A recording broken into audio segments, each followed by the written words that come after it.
नमस्कार, the democratic mirror में आपका स्वागत है। यूपीएससी 2021 का परिणाम आ चुका है और इस बार यूपीएससी की जो मेरिट आई है उसके अंदर पहले 3 स्थान पर देश की बेटियों ने परचम लहराया है। आज हमारे साथ जो शख्स हैं उनकी सफलता की जो कहानी आप सुनेंगे तो जो छात्र छात्राएं हताश हो जाते हैं, निराश हो जाते हैं, उनको एक नई ऊर्जा मिलेगी। हमारे साथ हैं ऑल इंडिया 7वीं रैंक हासिल करने वाले सम्यक जैन साहब। सर, आपका बहुत बहुत स्वागत है। नमस्कार, आपके सभी दर्शकों को मेरा बहुत बहुत नमस्कार। सबसे पहले सफलता की आपको बधाई हो, लेकिन हम उस संघर्ष की बात करेंगे जो इस सफलता के पीछे है कि जैसे ही रिजल्ट आया कितने कॉन्फिडेंट थे आप? जी, जब रिज़ल्ट आया तो मतलब मैं बता सकता हूँ कि रिज़ल्ट से कुछ दिन पहले की अपनी घबराहट मुझे याद है अच्छे से, कि बस किसी तरीके से मैं ये प्रे कर रहा था कि किसी तरीके से नाम आ जाए लिस्ट में, चाहे 200, 250, 300।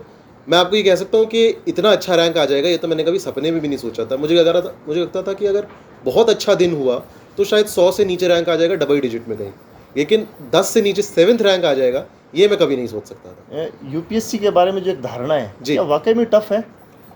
जी, मैं नहीं मानता इतना टफ है। लोगों ने डरा ज़्यादा दिया है। अगर आप चलेंगे इस रास्ते पे, अगर आप कोशिश करेंगे, मेहनत करेंगे, तो कुछ भी टफ नहीं है। यूपीएससी तो बिल्कुल भी नहीं। तो आपने जो ये सफ़र जब चुना तो कितने वर्ष पहले आपने निर्धारित किया कि मुझे यूपीएससी में ही जाना है?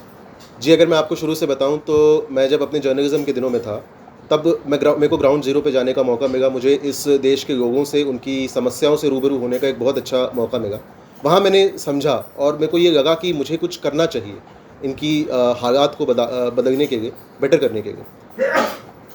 हालांकि पत्रकारिता एक ऐसा ज़रिया हो सकता था जिससे कि मैं इसको आगे बढ़ा सकता था, लेकिन फिर भी कुछ और ज़्यादा ठोस, कुछ और ज़्यादा जिम्मेदारी वाला काम, जो कि मुझे लगा कि जेएनयू में आकर के जब मैंने माहौल देखा वहाँ पे कि मेरे आसपास के सभी लोग कहीं ना कहीं यूपीएससी की ही तैयारी कर रहे थे, इसी चीज़ में लगे हुए थे, और उनसे मुझे भी ये इंस्पिरेशन मिली, मोटिवेशन मिली कि मुझे भी करना चाहिए।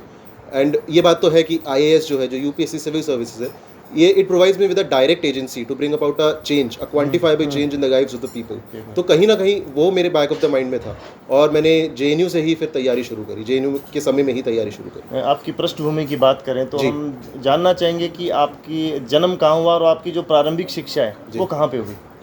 जी, मेरा जन्म दिल्ली का ही है। मैं ईस्ट दिल्ली में पैदा हुआ था, शाहदरा डिस्ट्रिक्ट में, और मेरी प्राइमरी एजुकेशन में बताऊँ वहीं से हुई है। और उसके बाद जब मैं 13 वर्ष का था तो मेरे पिताजी का ट्रांसफ़र हो गया था मुंबई में। तो जो मेरी हायर एजुकेशन है, मेरी 10th और 12th, वो दोनों ही मुंबई से हुई हैं। उसके बाद मैं वापस आया दिल्ली 2015 में, और मैंने यहाँ से डीयू से बीए इंग्लिश ऑनर्स किया। फिर मैं 2015 में मैं वापस आया और मैंने अपना जो ग्रेजुएशन है बीए इंग्लिश ऑनर्स में यहाँ डीयू से किया। उसके बाद जब मैं ग्रेजुएशन के दौरान ही मुझे 3rd ईयर में जर्नलिज्म की तरफ थोड़ा सा इंटरेस्ट डेवलप हुआ। मैं अखबार वगैरह काफ़ी पढ़ा करता था और किसी ने मुझे सजेस्ट किया कि तुम आईएमसी क्यों नहीं चले जाते, वो जर्नलिज्म के लिए माना हुआ कॉलेज है। मैंने एग्ज़ाम दिया और सौभाग्यवश मेरा हो भी गया। मेरा पहले ही अटैम्प्ट में आईएमसी में निकल गया, तो मुझे लगा कि मुझे करना चाहिए, मज़ा आ रहा था करने में, और मैंने वो 1 साल बहुत एंजॉय किया आईएमसी। कौन से वर्ष की बात है? ये साल 2018 की बात है। 2018 मैं आईएमसी के 2018-19 बैच का हूँ, इंग्लिश जर्नलिज्म का। तो मैं 2018 से 19 आईएमसी में ही था। उसके बाद जब मैं आईएमसी में था तो मेरा रुझान थोड़ा सा इंटरनेशनल अफेयर्स की तरफ हुआ, इंटरनेशनल रिलेशंस की, और वहाँ से फिर मैं जेएनयू गया, वहाँ पे आईआर में एमए करने। तो ये मेरी जर्नी रही है। हमने देखा कि पढ़ा भी है आपके बारे में कि कॉलेज के दिनों में आपको थोड़ी देखने में और उस तरह की दिक्कतें आई जी। तो क्या उस समय थोड़ा सा ऐसा नहीं लगा कि बहुत बड़ा आपके साथ गलत होने जा रहा है? इतने बड़े मुकाम में एक होता है, क्योंकि उस परिप्रेक्ष्य में हम जानना चाहेंगे कि उस घड़ी को आपने कैसे संभाला? घर के, परिवार, दोस्तों का क्या योगदान था? जी, मैं बता सकता हूँ कि जब मुझे ये प्रॉब्लम डिटेक्ट हुई थी, मैं कोई 18 वर्ष का था, और उस समय मेरे लिए बहुत बहुत बड़ी बात थी और मैं खुद समझ नहीं पा रहा था ये क्या है। धीरे धीरे प्रॉब्लम और बढ़ी तो मैं और ज़्यादा घबराने लगा कि ये क्या है, और मैं ये कह सकता हूँ कि वो समय मेरे लिए शायद बहुत बहुत मुश्किल था। शायद सबसे काला समय रहा होगा, लेकिन मैं I was very lucky that I had lot of support from my family, from my extended family, from my parents specially, and from my teachers. They always motivated me. My friends, they always motivated me. They always believed in me. उनको हमेशा लगता था कि मैं कुछ ना कुछ तो ज़रूर करूँगा। एंड उनके इसी विश्वास ने, उनके इसी सपोर्ट ने आई थिंक मुझे आज यहाँ पे आके खड़ा किया। हम यूपीएससी की बात करें तो इस पूरे सफ़र में आपकी माताजी हैं जो मदर, जी जी जी उनका एक जो रोल है वो हम कहानियों में पढ़ते हैं कि माँ क्या चीज़ होती है, वो हमने एक प्रैक्टिकल रूप में देखा। जी तो जब से आप ये जो देखने की समस्या से जो जूझ रहे थे, तो आपकी माँ ने आपको एक बहुत बड़ी भूमिका निभाई। जी तो इनको आप किस शब्दों में बखान करना चाहेंगे? जी, मैं जो भी कहूँ कम ही होगा। मतलब शब्द नहीं है मेरे पास कुछ भी कह पाने के लिए, आखिर बात ही, चीज़ ही इतनी बड़ी है। थैंक यू भी शायद छोटा लगेगा, मैं किस तरीके से, मैं क्या बताऊँ। जी, हम भावनाओं को समझते हैं। आगे हम बात करते हैं कि यूपीएससी में दो चीज़ें बड़ी कॉमन होती है कि कोचिंग और सेल्फ स्टडी। जी इन दोनों के बारे में आपकी क्या राय है? जी, सबका अपना अपना पर्सनल चॉइस है। लेकिन मैं ये मानता हूँ कि अगर आप कोचिंग ले रहे हैं तो भी सेल्फ स्टडी बहुत ज़रूरी है। सेल्फ स्टडी के बगैर यूपीएससी नहीं हो सकता। अगर आप कोचिंग लेते हैं, अगर आपको लगता है कि आपको कोचिंग लेने की ज़रूरत है, आप किसी सब्जेक्ट में वीक हैं, तो ज़रूर कोचिंग लीजिए अगर आपको लगता है तो। लेकिन वो सब्स्टिट्यूट नहीं हो सकता सेल्फ स्टडी का। आपको सेल्फ स्टडी करनी ही पड़ेगी इन एनी केस। उसके अंदर जो सेल्फ स्टडी बहुत इंपॉर्टेंट है इसमें। जी जी जी, बिल्कुल। मैं कह सकता हूँ कि दिन के करीबन 6 से 7 घंटे आपको सेल्फ स्टडी के लगाने पड़ेंगे कोचिंग के अलावा। यूपीएससी में एक और बोला जाता है कि तैयारी सभी करते हैं, पर उसके अंदर क्या पढ़ना है ये बहुत कम लोग उसको डिसाइड कर पाते हैं। तो आपने तैयारी से पहले ऐसा क्या मतलब उस चीज़ को क्लिक किया कि मुझे इस चीज़ को तैयारी करनी है, ताकि जो भी लोग देख रहे हैं उनको एक प्रेरणा मिले? जी, तैयारी से पहले तैयारी की तैयारी की जाती है। और कहीं ना कहीं मैंने वही किया कि पहले सिलेबस निकाला यूपीएससी का, ये देखा कि यूपीएससी क्या चाह रहा है, क्या मांग रहा है, अपने एक आइडियल कैंडिडेट में क्या देखना चाहता है यूपीएससी, उसका सिलेबस क्या है। फिर मैंने उसके प्रीवियस ईयर के पेपर देखे कि वो किस तरीके के क्वेश्चंस पूछ रहा है। और जब मैंने सिलेबस देख लिया, क्वेश्चंस देख लिए, उसके बाद मैंने सबसे पहली बार किताब उठाई और पढ़ना शुरू किया कि उसके बाद, ताकि जब मैं पहली रीडिंग भी लगा रहा था, जब मैं फर्स्ट टाइम भी पढ़ रहा था, तब भी मुझे आइडिया था कि अच्छा इस टॉपिक से, इस सब्जेक्ट से इस टाइप के क्वेश्चन बन सकते हैं और बनते आ रहे हैं, तो मुझे उस तरीके से इसको प्रिपेयर करना है। तो मैं ये कहूँगा कि किताब उठाने से पहले, पढ़ने शुरू करने से पहले आप सिलेबस देखिए, आप प्रीवियस ईयर के पेपर देखिए, और जब आप पढ़ भी रहे हैं तब भी साथ साथ प्रीवियस ईयर के पेपर्स को अपने साथ रखिए। कोचिंग आपने कहाँ, कितने समय के लिए? जी, एज सच मैंने कोई खास फिजिकल कोचिंग नहीं ली। मैंने कुछ टेस्ट सीरीज़ वगैरह ली थी और कुछ ऑनलाइन यूट्यूब वीडियोस के माध्यम से मेरा हो गया। अच्छा, उसी से हो गया आपका। इंटरव्यू की बात करें तो बोला जाता है कि यूपीएससी में इंटरव्यू बहुत टफ होता है।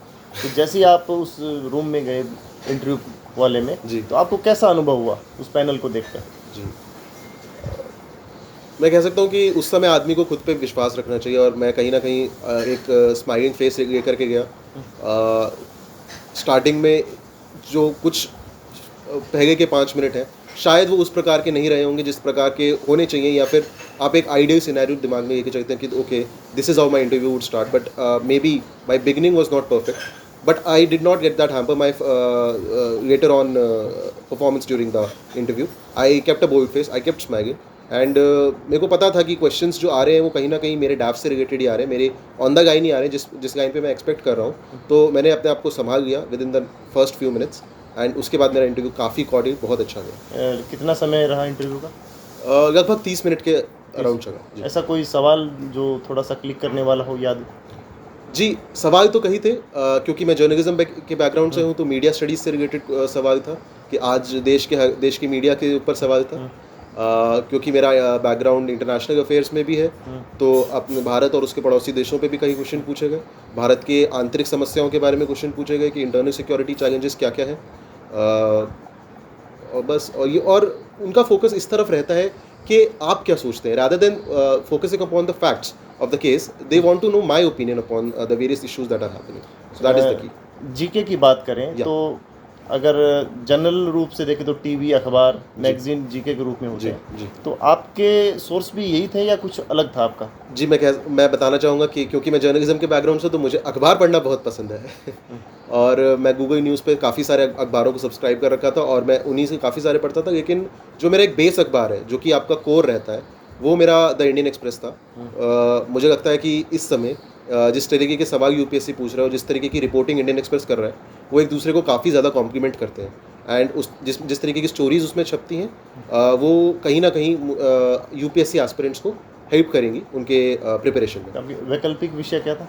मेरा ऑप्शनल पीएसआईआर था, political science and international relation, जिसमें मैंने अपना एमए किया है। आखिरी सवाल हम जी। आपसे जानना चाहेंगे कि इस यूपीएससी के तैयारी में बहुत सारे लाखों युवा तैयारी करते हैं पर हताश हो जाते हैं, जी। तो आप उनको उनकी हताशा को सकारात्मक वे में बदलने के लिए वो डिप्रेशन में ना जाएं, जी। कुछ मोटिवेशन देना चाहेंगे? जी, मैं उन सबको यही कहना चाहूँगा कि अगर मैं कर सकता हूँ तो मुझे लगता है कि आप सब भी कर सकते हैं। मोटिवेटेड रहिए, पॉजिटिव रहिए, कंसिस्टेंसी मेंटेन कीजिए, ज़रूर होगा।